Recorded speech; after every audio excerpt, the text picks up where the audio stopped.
Continuing our messages on misunderstood texts of the Bible, I would like to focus on the often used quote, "For me to live is Christ and to die is gain." That's found in Philippians chapter 1, verse 21. We use this verse to describe our belief and our commitment to live our lives for the Lord.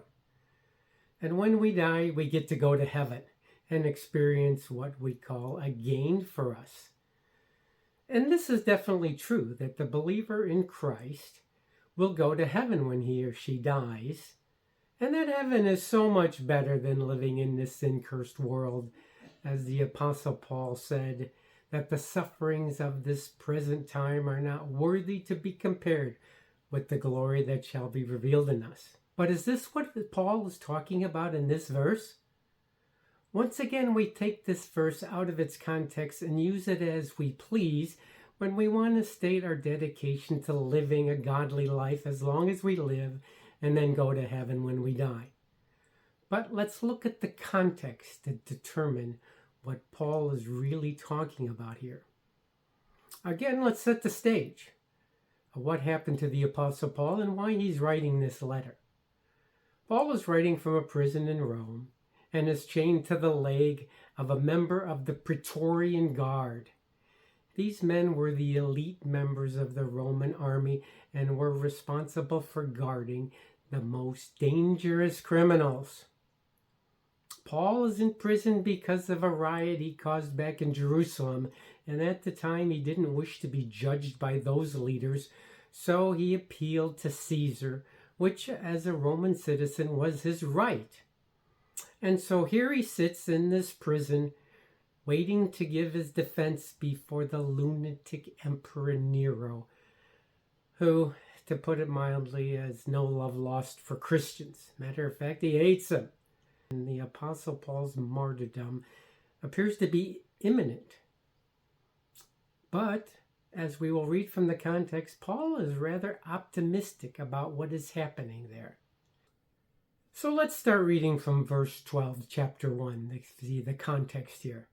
Paul writes, "But I would you should understand, brethren, that the things which have happened unto me being thrown in prison here for preaching the gospel, have fallen out rather unto the furtherance of the gospel." This event, this imprisonment, has turned out to be an advancement, a spread of the gospel in Rome. So that my bonds in Christ, the fact that I'm in prison for preaching the gospel of Jesus Christ, are manifest in all the palace. The palace, the Praetorian Guard, the judgment hall, the place where Paul will make his defense. And many of the believers in the Lord, he continues, waxing confident by my bonds, by my imprisonment, are much more bold to speak without fear. So Paul's imprisonment has resulted in an advancement, a furtherance of the gospel. And it's being proclaimed and spread because of this. So this event has had a major benefit to the cause of Christ. Paul goes on to say, "Some indeed preach Christ of envy and strife, or jealousy and rivalry, and some of goodwill. One preach Christ of contention or self-ambition, seeking to win followers for themselves, not sincerely, supposing to add affliction or suffering to my bonds, my imprisonment. But the other of love, knowing that I am set or appointed or placed for the defense of the gospel." In other words, it is my mission, my commission, what I have been sent by God to do, to bring glory to Christ through spreading the gospel. And it's the gospel that's on trial, not Paul. Now, on a side note, these folks who were preaching of envy and strife were not teaching false doctrine. They were teaching the truth of the gospel of Christ. There was a church in Rome of which no doubt these people were members.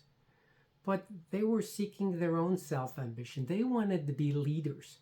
They wanted to take over and be in a higher place than Paul.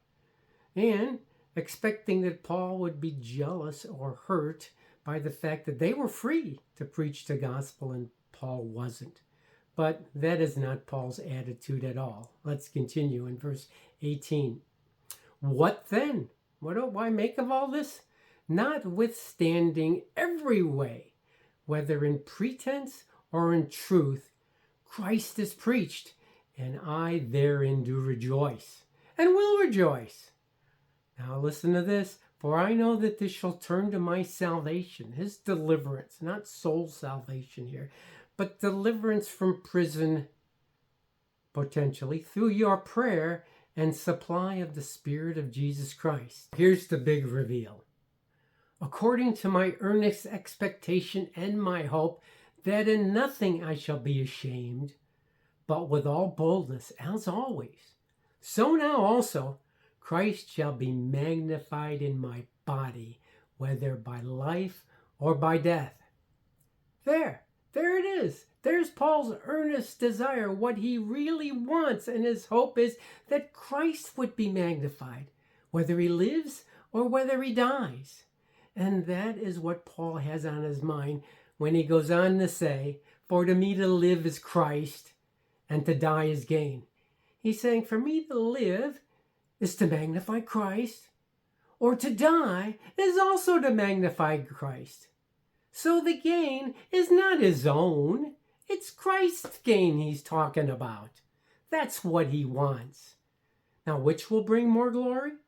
He doesn't know. Then Paul says, but if I live in the flesh or remain alive, this is the fruit of my labor. What is? Gain for Christ.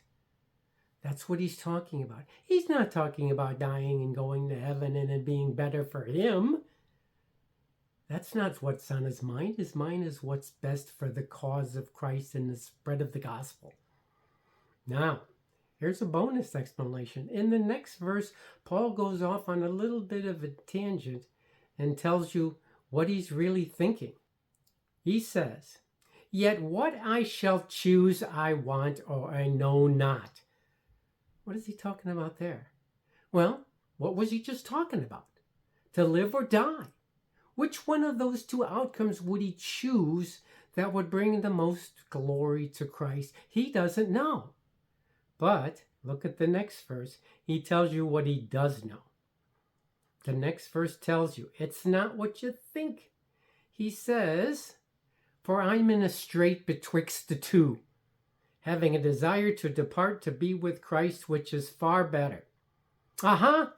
There you say. Paul wants to die and go to heaven. That's what he's talking about. Well, now, wait a minute. If that's what Paul means, then the prior verse makes no sense. He doesn't know which one to choose. The answer to this verse and the clarification of the verse requires us to go a little more deeper into the translation and the Greek behind these words. So let's do that. The phrase, I am in a strait, actually means that Paul is being pressed or squeezed from two sides. And the word betwixt is the Greek word ek, which means out of. He's being pressed or pushed out of these two choices, life or death, towards a third choice. Look at what he says.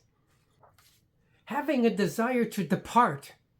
Literally, the Greek means having the desire unto the departing. To be with Christ, which is much, much better than these other two choices. Now, what's he talking about? Well, when Paul talks about departing and not dying, he's talking about the rapture. He's talking about being caught up, similar to what he said in 2 Thessalonians chapter 2. He's looking for the departure, and he has a strong desire for that. That's what he'd choose if he had his choice to make. Not living or dying. That's what he's talking about. He'd much rather be caught up and be raptured to be with Christ than to go on living in this sin-cursed world. The rapture is way better than either of those two choices. The thought translation is this. I already gave you the literal translation. He would say, he's saying, but I am being pressed out of these two choices of life or death I am having a strong desire for the departing, the rapture, which is way better than the other two choices. And isn't that the way you feel too? I do. I look for the rapture every day, and it's 10 times better than to keep on going in this life or to die.